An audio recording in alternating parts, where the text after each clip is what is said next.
Olá, muito bom dia. Muito obrigado mais uma vez pela sua companhia. Está começando mais uma edição do programa Agronegócio e eu desejo a você um dia de muita paz, muita saúde.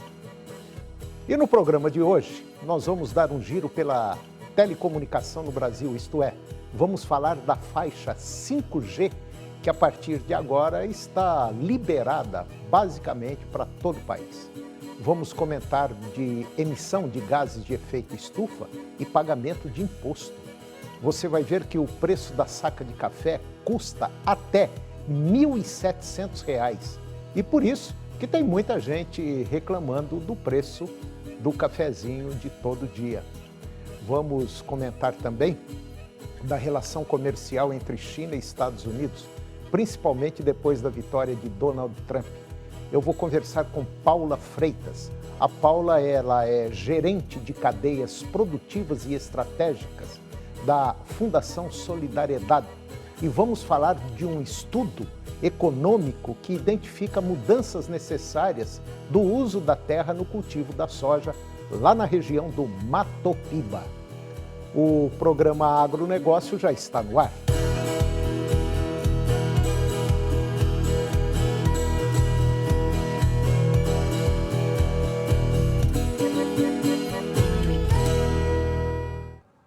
Eu começo o programa de hoje falando da emissão de gases de efeito estufa e também de pagamento de imposto. Esta semana, a Dinamarca, ela consolidou seus planos para introduzir o primeiro imposto do mundo sobre emissões agrícolas, incluindo os gases de efeito estufa emitido pelo gado bovino. Os planos foram inicialmente anunciados como parte do Acordo Tripartite Verde em junho de 2024, com o objetivo de abrir caminho para a transformação verde do setor alimentar e agrícola lá da Dinamarca. Após meses de negociações entre o governo dinamarquês, agricultores e indústria agroalimentar, os detalhes da medida projetada para entrar em vigor em 2030, esses detalhes já foram confirmados. A Dinamarca, um dos principais players nas indústrias de suínos e laticínios, implementará uma taxa para os produtores sobre as emissões de gases de efeito estufa provenientes de vacas e suínos que excederem as metas de redução. As taxas iniciais serão de 300 coroas dinamarquesas, ou seja, $42 por tonelada de CO2 e em 2030, aumentando para 750 coroas dinamarquesas, cerca de $106 em 2035. No entanto, será oferecida uma redução de imposto de renda de 60% aos produtores com base nos níveis médios de emissões para diferentes tipos de gado, proporcionando um incentivo aos que tiverem emissões mais baixas. Após essa isenção, as taxas equivalem a um imposto sobre carbono de 120 coroas dinamarquesas, aproximadamente $17 por tonelada de CO2 em 2030, subindo para 300 coroas dinamarquesas em 2035. A receita gerada pelo imposto será destinada à implementação de tecnologias verdes e iniciativas do setor agrícola do país. As novas medidas estão alinhadas ao Plano de Ação para Alimentos de Origem Vegetal da Dinamarca, revelado no ano passado, que visa apoiar a transição para uma indústria alimentar mais amigável ao clima, promovendo alimentos de base vegetal e a produção de proteínas alternativas.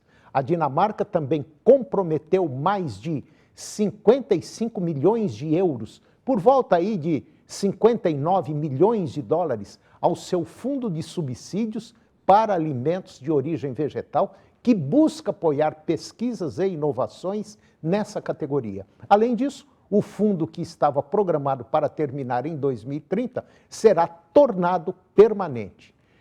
Jasmin Debu, ele é o CEO da organização industrial Proveg. Ele disse o seguinte: este é o futuro da política agrícola se quisermos mitigar seriamente os efeitos devastadores das mudanças climáticas. E agora vamos dar um giro pela telecomunicação aqui no Brasil, isto é, vamos falar um pouquinho da faixa 5G, que a partir de agora está liberada basicamente em todo o país. A Anatel e a entidade administradora de faixa anunciaram que as operadoras de telecomunicações estão autorizadas a ativar o 5G em todas as cidades do Brasil. A decisão ela vem após a conclusão da limpeza da faixa de 3,5 GHz, que antes era ocupada por serviços de satélite e radiodifusão, como as antenas parabólicas.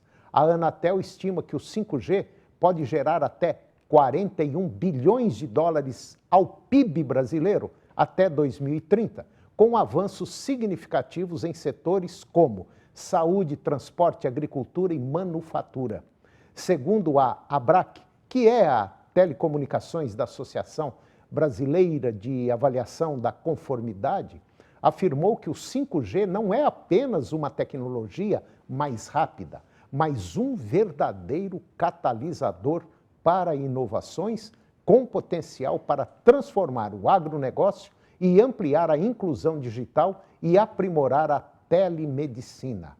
A expansão da infraestrutura está avançando rapidamente, com previsões de cobertura para todas as cidades até o ano de 2029. Entre 2022 e 2024, o Brasil subiu 35 posições no ranking global de velocidade de download, alcançando o 45º lugar. A ABRAC, Telecomunicações da Associação Brasileira de Avaliação da Conformidade, também destacou a importância de testes rigorosos em antenas, fibra ótica e equipamentos de transmissão, que devem passar por uma série de avaliações para garantir a qualidade, segurança e interoperabilidade da rede 5G. O 5G não é apenas uma tecnologia mais veloz, mas sim, como dissemos, um catalisador para inovações com potencial de transformação em setores da economia e na sociedade de um modo geral. O 5G pode revolucionar o agronegócio com a IoT. IoT é a sigla para a Internet das Coisas. É um conceito que se refere à conexão de dispositivos físicos à internet para troca de dados, promover avanços na telemedicina e ampliar a inclusão digital em comunidades remotas. Você vai ver agora que o preço de uma saca de café pode custar até R$ 1.700. É por isso que tem muita gente reclamando do preço do cafezinho de todo dia. Os preços do café aqui no Brasil e também lá no exterior dispararam agora na última semana, impulsionados por uma combinação de fatores. Conforme o relatório de pesquisa da safra da Stonex, a produção do café arábica no Brasil pode sofrer uma redução superior a 10% na safra 25-26, devido aos impactos climáticos. Além disso, as incertezas geradas pelo novo regulamento europeu, que é um regulamento de diligência devida da União Europeia, adicionaram pressão ao mercado, intensificando as preocupações com a oferta futura. No cenário internacional, em Londres, por exemplo, os preços também subiram 9%, alcançando 4.700 dólares por tonelada. Esses movimentos, eles foram acompanhados de perto pelo mercado brasileiro, que viu os preços renovarem máximas históricas, favorecidos pelo dólar valorizado e também pelo avanço nas cotações externas. No Brasil, o indicador CPEA para o café arábica, até o dia 14 de novembro, apontou uma alta de 10,2%, com o preço atingindo R$ 1.755 por saca. Já a variedade de café robusta, de menor valor, registrou uma valorização de 6,6%, alcançando R$ 1.588 por saca. Esses números, eles refletem tanto o impacto das dinâmicas globais, quanto a firmeza da demanda doméstica que tem sustentado os preços elevados. O cenário reafirma a relevância do Brasil no mercado global de café, mas também sinaliza para desafios para o futuro. Entre eles estão os efeitos das condições climáticas na produtividade e adaptação às novas exigências regulatórias, que podem influenciar o comércio internacional nos próximos anos. E agora vamos comentar da relação comercial entre China e Estados Unidos, principalmente depois da vitória de Donald Trump. As exportações de milho e soja dos Estados Unidos para a China, elas podem, vamos dizer assim, sofrer quedas drásticas caso uma tarifa de 60% sobre produtos chineses, cogitada pelo ex-presidente Donald Trump, seja implementada. Um estudo das associações nacionais de produtores de milho, que é a INCGA, e também a Associação de Soja dos Estados Unidos, a ASA, ela apontou que os impactos de uma nova guerra comercial, com base nas tarifas retaliatórias, enfrentadas entre 2016 e 2020, essas medidas elas resultaram em reduções significativas nas exportações agrícolas americanas, prejudicando produtores e também economias rurais. O estudo revela que, caso a China reverta a tarifa anterior ao acordo da fase 1, lá em 2020, as exportações de soja dos Estados Unidos para o país cairiam entre 14 e 16 milhões de toneladas por ano, uma redução média de 52% em relação ao esperado. As exportações de milho sofreriam um impacto ainda maior, com queda anual de 2,2 milhões de toneladas, ou 84% em média. Mesmo redirecionando produtos para outros mercados, o preço do milho poderia recuar 13 centavos de dólar por bushel, gerando perdas de 1 bilhão e 400 milhões de dólares anuais aos produtores americanos. Enquanto os agricultores dos Estados Unidos enfrentariam perdas severas, produtores sul-americanos, especialmente nós aqui no Brasil e na Argentina, se beneficiariam. A América do Sul teria acesso a mercados expandidos, preços mais altos e aumento no valor de produção. Segundo a Associação de Produtores de Milho lá dos Estados Unidos, o impacto não se limita aos agricultores, repercutindo em toda a economia rural americana, que depende do dinamismo agrícola para manter empregos e serviços essenciais. O acordo da fase 1, assinado em janeiro de 2020, havia encerrado parte das tensões comerciais iniciadas em 2018, com a China comprometendo a comprar 80 bilhões de dólares em produtos agrícolas entre 2020 e 2021. Esses aumentos temporários nas exportações demonstraram a importância da relação comercial com o país asiático. Uma nova guerra comercial agravaria as já difíceis condições econômicas dos agricultores, podendo causar perdas de mercado permanentes. Pelo menos é o que alertou Scott Gelt. Ele é economista e chefe da Associação Americana de Soja. E depois do intervalo, eu vou conversar com Paula Freitas, gerente de cadeias produtivas e estratégicas da Fundação Solidariedade, e vamos falar de estudo econômico que identifica mudanças necessárias para o uso da terra no cultivo da soja lá no Mato Piba. Nós voltamos já, é um minuto só.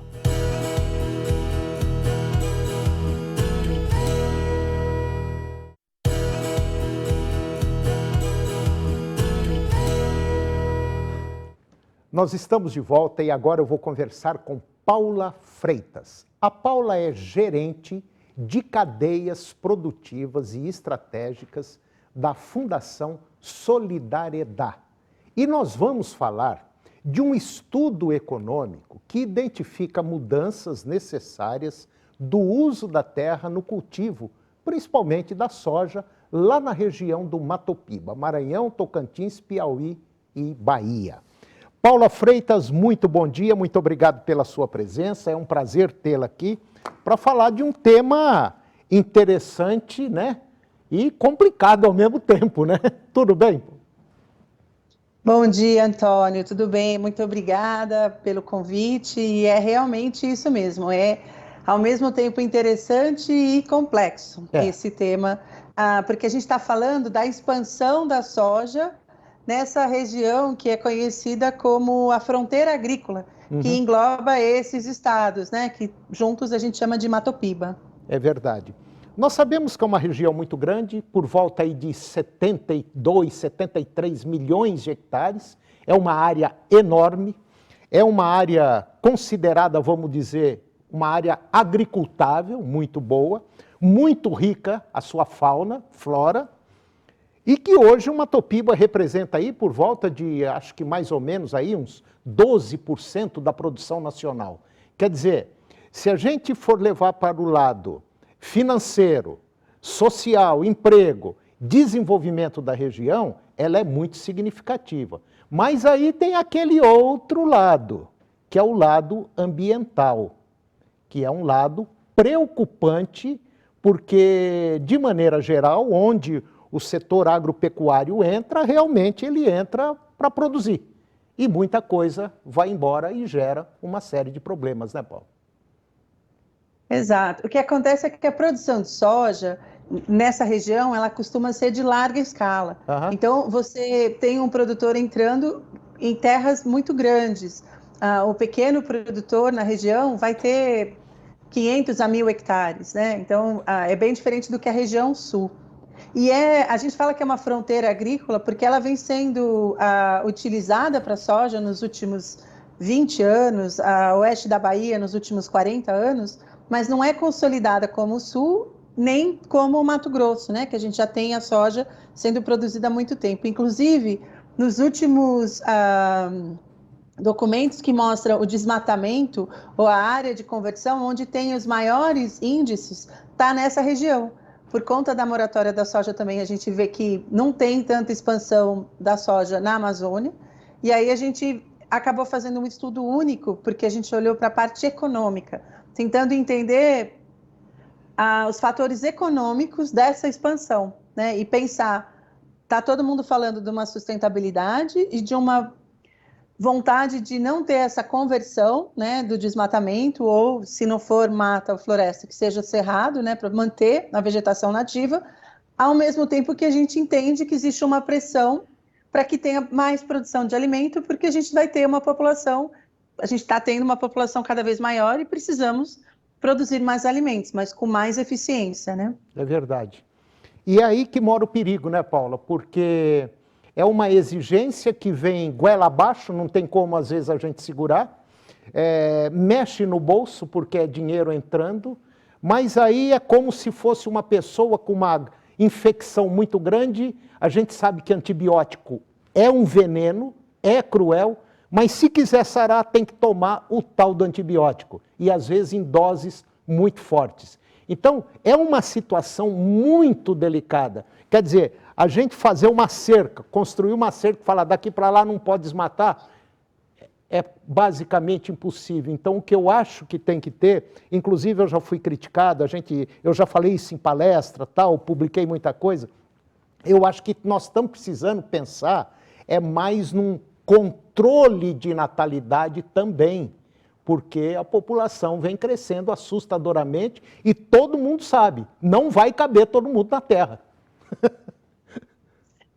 O impacto que a gente está gerando no meio ambiente é muito sério, né? Seríssimo. Somos muitos e consumimos muitos, né? Estamos consumindo muito. Mas não sei se você quer fazer algumas perguntas sobre o estudo que a Não, gente vamos lá. fez, que a gente lançou. Esse estudo que vocês fizeram, qual a conclusão que vocês chegaram até agora, ô Paula? Então, esse foi o primeiro estudo. A Fundação Solidariedade trabalha com assistência técnica e também fazendo alguns estudos. E esse foi o primeiro estudo que a gente fez na região com um olhar econômico. E ele tem 4 pilares muito distintos. O primeiro, a gente avalia os mecanismos financeiros que estão por trás da expansão da soja. E pensando até que a gente pode produzir soja com baixo carbono, né? E aí a gente avaliou o Tocantins e o oeste da Bahia. Fizemos uma comparação. Um outro pilar que a gente tem, que é o segundo, é a identificação e comparação dos custos da oportunidade da terra, nesses diferentes cenários. Então, a gente identificou também, primeiro, que teve um aumento muito grande no acesso ao crédito, mas que nenhum crédito está associado a essas questões ambientais, especialmente do desmatamento zero, né? Então, se aumentou muito a quantidade de produtores que estão acessando crédito, mesmo na região do Mato Piba, o que a gente vê que, quando você pensa no Cerrado, é mais para o Goiás, e que eles estão pegando mais, não é tanto ainda no Mato Piba. São produtores mais novos, geralmente na segunda ou terceira geração de produtores que estão ali na região. A gente também identificou quais seriam as barreiras para essas oportunidades na conversão, porque num estudo que a gente fez anteriormente, a gente mapeou no Mato Piba áreas de pasto degradado, ou seja, é possível expandir a área de soja, entrando em áreas de pastos degradados, corrigindo o solo, e aí eu consigo produzir soja onde antigamente era pasto, agora não é mais o pasto, e também, ao mesmo tempo, apoiar a pecuária para que ela tenha uma eficiência maior nas áreas que ela tem. Então, eu pouparia essas áreas de vegetação nativa. E, por fim, a gente avaliou os diferentes atores, né? E acho que a maior conclusão que a gente pode ter é que esses mecanismos financeiros não existem ainda para apoiar o produtor a fazer uma expansão da produção da soja nessas áreas de pasto, não tem esse incentivo fiscal, e que muitas vezes vem uma cobrança mais para o produtor, mas o produtor está ali fazendo o negócio dele, entendendo como uma empresa que é lucrativa, né, a produção de soja, mas ele precisa ter o apoio de outros atores da cadeia, dos bancos e dos governos. Na verdade, Paula, você citou num ponto muito interessante, que são as pastagens degradadas, áreas degradadas. Quer dizer, só essas áreas degradadas que a gente tem lá na região do Mato Piba já seria basicamente o suficiente, tecnicamente falando, até de triplicar a produção não só de soja, como milho, trigo, enfim, uma série de coisas. Só que nós precisamos de uma política muito séria, direcionada para isso. Não é na base do, tem dinheiro à vontade, vamos pegar e vamos desmatar. Não, não é por aí. Todo mundo sabe que as consequências virão e são sérias. Então, eu acho que esse trabalho que vocês estão fazendo é um levantamento que pode acender uma luz muito brilhante nessa região. Vamos pegar as áreas degradadas? Vamos produzir nela? Vamos incentivar? Vamos incentivar, porque já está aberto, o que tinha que fazer já foi feito. Agora, desmatar, eu também concordo que a gente tinha que dar uma freada nisso aí. Exatamente, Antônio. Você toca num ponto que é muito importante, porque é mais caro hoje eu pegar uma área de pasto degradado e transformá-la numa área produtiva do que eu abrir uma área. Sim. E veja bem, nós temos um código florestal robusto e muitas vezes quando a gente conversa com os produtores, o que a gente entende é que o produtor pode não aprovar o código, pode não gostar do código, mas ele, na sua grande maioria, os produtores respeitam o Código Florestal. Sim. Então, o que a gente entende assim, é custoso, é moroso, leva aí de 3 a 4 anos para eles terem a permissão de abrir dentro da legalidade, e aí eles vão abrir. Se tivesse incentivos fiscais e do governo para que eles fossem para as áreas de pasto degradado, eles não fariam esse processo. Verdade. E a gente estaria recuperando ou mantendo essas áreas, né? recuperando o pasto degradado para ser uma área produtiva. E aí, Antônio, só complementando, não é o que a gente fez no estudo, mas é um pouco o que a gente faz na Solidariedade, a gente apoia ações sustentáveis. Então, integrar a lavoura e a pecuária, produzir a soja de uma forma que a gente está falando muito agora, né, agricultura regenerativa, mas nada mais é do que eu fazer agricultura com sustentabilidade, olhando para as características do solo. Uma coisa que a gente tem notado também, conversando com muitos produtores, eu fico impressionada quando eu vou para campo. Às vezes eu encontro no Tocantins solos que são muito pedregosos e eles estão com uma produtividade interessante. Mesmo na Bahia, solos que são muito arenosos. Então, inicialmente, não eram os solos mais propícios, mas esses produtores com muita garra e atrás, com muita tecnologia, eles conseguem uma produtividade interessante. Verdade. Isso também é possível fazer em pastos degradados. Verdade. Concordo com você, Paula. Olha, Paula, o nosso tempo, já deram sinal aqui que o nosso tempo já está esgotando. Eu gostaria, Paula, de trazer você mais vezes aqui, pode ser? Claro, eu acho que esse assunto é um assunto... Não é pra mim. Esse é um assunto de, vamos dizer assim, de interesse de todo mundo, de todos os brasileiros, e não só brasileiro, como do mundo todo. É um tema muito interessante quando a gente fala produzir com sustentabilidade. Então, Paulo, eu gostaria de trazê-la mais vezes, eu sei que você tem muita coisa boa aí, e a gente pode levar isso para o nosso grande público, tá certo? Tá certo. Deixa eu só comentar também que esse estudo, ele está falando com viés econômico, mas quando você, Antônio, comenta sobre a sustentabilidade, nós somos referência na produção sustentável de diversas culturas e a soja é uma delas. Sim. Temos muito para melhorar? Temos, mas a gente já faz plantio direto, a gente é bem tecnificado, a gente conseguiu aumentar muito a produtividade. Tem alguns estudos da Embrapa, inclusive, que falam da importância de eu manter corredores e áreas de vegetação nativa, porque a polinização das abelhas aumenta de 10% a 12% a produtividade da soja. Então, a gente já faz muita coisa sustentável, mas é estranho porque, assim, às vezes a gente o produtor fica com essa fama de que está destruindo o meio ambiente, mas ele está produzindo muito bem, pode melhorar, mas a gente tem que ter um apoio de diversos atores para que ele faça ainda melhor. Tá certo. Paula, foi um prazer conhecê-la, muito obrigado, e eu vou ficar no seu pé aí para a gente voltar a conversar sobre isso aí, que é muito interessante. Muito obrigado, Paula. Obrigado mesmo. Muito obrigada, um abraço. Abraço. Tchau, tchau. E o programa de hoje chegou ao fim. E eu termino o nosso programa com a seguinte frase: nunca se justifique. Os amigos não precisam e os inimigos não acreditam. Muito obrigado pela sua companhia, que Deus os abençoe e até o próximo programa.